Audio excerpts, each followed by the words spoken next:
Does hope really matter? I mean that as a serious scientific question, not something you'd find on a greeting card. Can hope be measured? Does it actually predict anything? And if it does, can you build it? I'm an intensivist, a specialist in intensive care medicine. I've spent more than 20 years in the ICU. I'm also a physician scientist. I have about 150 publications in the scientific literature. So demanding evidence is my occupation. And I'll be honest with you, when I ask my trainees on rounds in the ICU, does hope really matter? I get some eye rolls. I understand the eye rolls. I was trained in the same rigorous way of thinking, the scientific method. By the end of this video series, you will see what some of those eye rolls have been missing. 50 years of evidence published in journals like Science and the New England Journal of Medicine, and scattered across many different domains, not connected until now. Let me take you to where this started for me. The monitor starts talking before anyone in the room does. The patient's oxygen is falling, 92%, 88, 84. Their body is starving for oxygen. I have stood at the head of that bed in the ICU more times than I can count. The most decisive thing I do as an intensivist is place a breathing tube so a machine can deliver what the patient can no longer get on their own. It's mechanical, procedural, backed by evidence at every turn. Nothing about it sounds like hope, except that it does. And that's the reason this whole project, the Hope Effect, exists. Theologian Emil Brunner once wrote, "What oxygen is to the lungs, such is hope to the meaning of life." I deliver oxygen for a living. And I'm going to show you that that sentence is not just poetry. What oxygen does for a body, what it makes possible, and what collapses without it is what hope does for a life. And it turns out to be something you can measure and build. The author Maurice Lamb captured the strange double-mindedness many of us have about hope. He wrote, "In our bones, we know that hope is everything. Yet in the back of our minds, we worry that it is nothing at all." I decided to settle that tension the only way I know how, with a systematic journey through the evidence. Now, this is actually the third time that my colleague Anthony Mazzarelli and I have gone searching for an answer to a question that sounds soft. That is, until you curate all the data and see it together. In our first book, Compassionomics, the big question was, does compassion really matter? Or is it just a nice to have, like a cherry on top of the sundae? We reviewed hundreds of healthcare studies, and what we found is that compassion moves the needle, not just in meaningful ways, but also in measurable ways for patients and for those who care for patients. In Wonder Drug, the big question was, does serving others really matter? For your health, your relationships, even your livelihood. Again, hundreds of studies said yes. And the signal was remarkably consistent and greater than we expected. Now the big question is about hope, the broadest of the three. The science of compassion was about how we treat one another. The science of serving others was about how we live our lives. But hope sits upstream from both of them. Hope shapes how people face nearly everything in front of them. So I want to be clear about something. I'm a physician scientist, and this story starts in a hospital, but this is not a medical story. This is about the science of a human capacity that leaves fingerprints almost everywhere. Here's what surprised me the most when I started digging. The evidence on hope was not hard to find because it was thin. On the contrary, it was abundant. The challenge was it was spread across so many different domains, and connecting them was the challenge. Study after study, published in premier journals and conducted in places like Harvard and Stanford. These were not obscure papers, but they stood by themselves, siloed in their own field.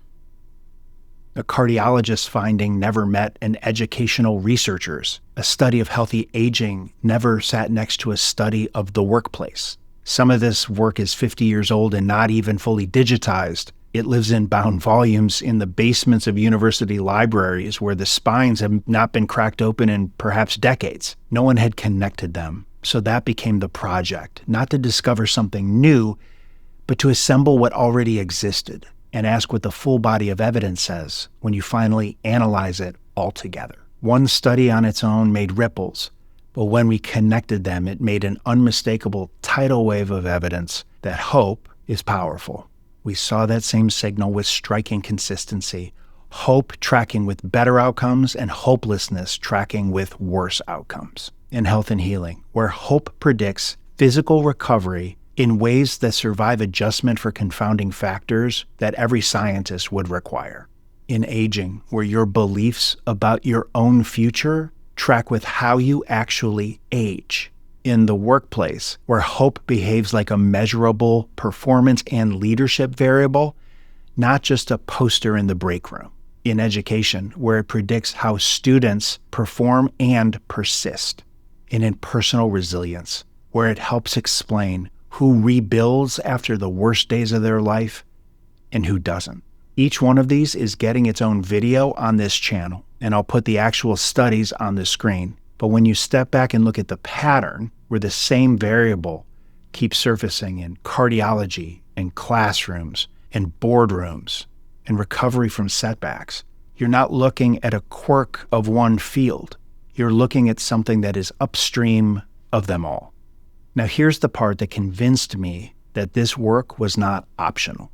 If hope was merely emotional, then the absence of it would also be emotional. It isn't. Hopelessness is dangerous in ways that you can measure. In a Finnish study, researchers followed 942 middle-aged men over 4 years and found that hopelessness was independently associated with a 19% increased progression of atherosclerosis in their carotid arteries, even after adjustment for potential confounding factors. And the lead researcher put the size of the effect in terms that you won't forget. She compared it to the difference between a smoker and a non-smoker.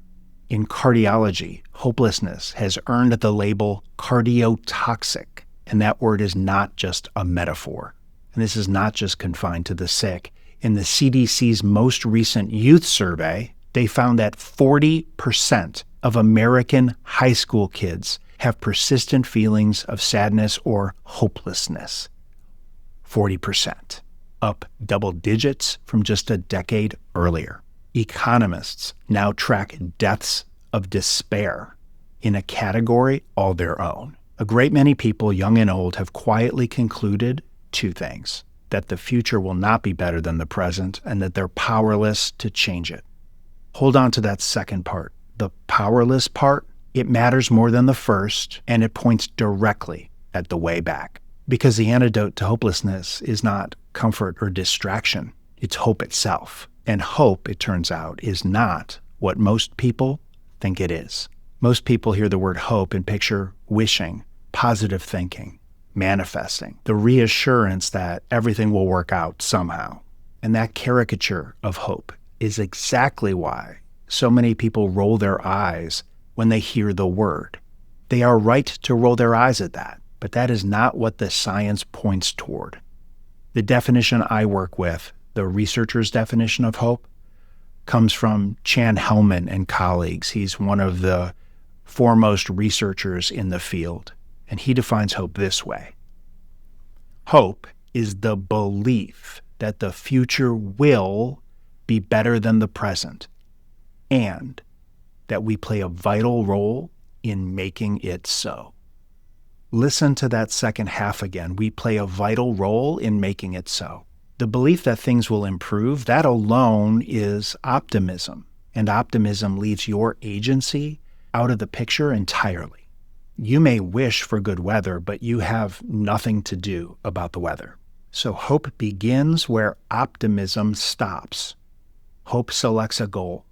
Hope finds multiple pathways to reach that goal, anticipates obstacles, and devises ways around them.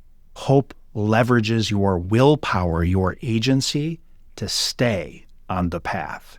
Hope is belief plus action.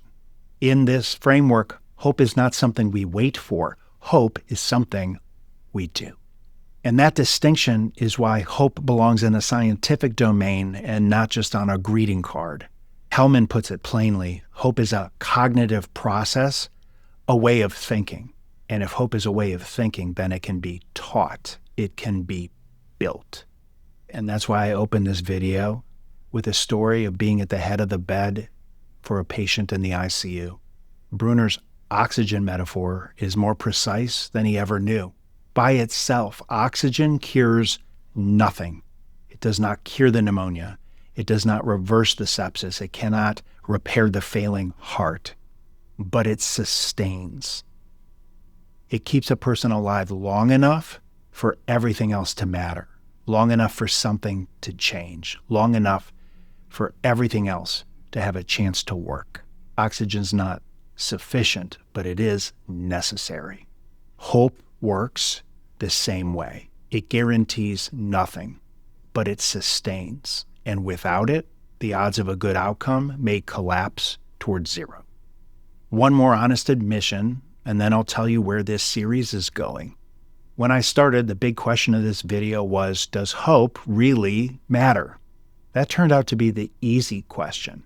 The signal in the data was clear quite early that hope does matter, not in just meaningful ways, but also in measurable ways. The questions that kept me up at night were the deeper ones. When does hope matter? When does it not matter? When it matters, how much does it matter? What is the size of the effect? Does hope have a dose? How do you measure it?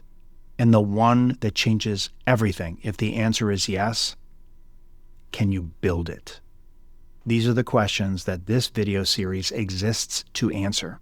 Domain by domain, study by study, with citations to the original research on the screen and an honesty about what each study can and cannot tell us. I'm not going to oversell the data. I won't need to.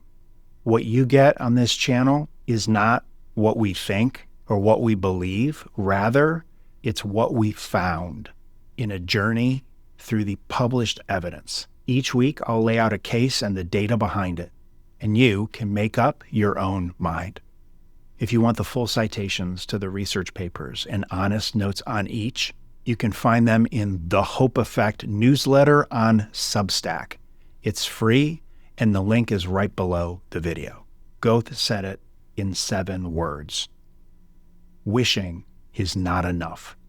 We must do. Let's begin.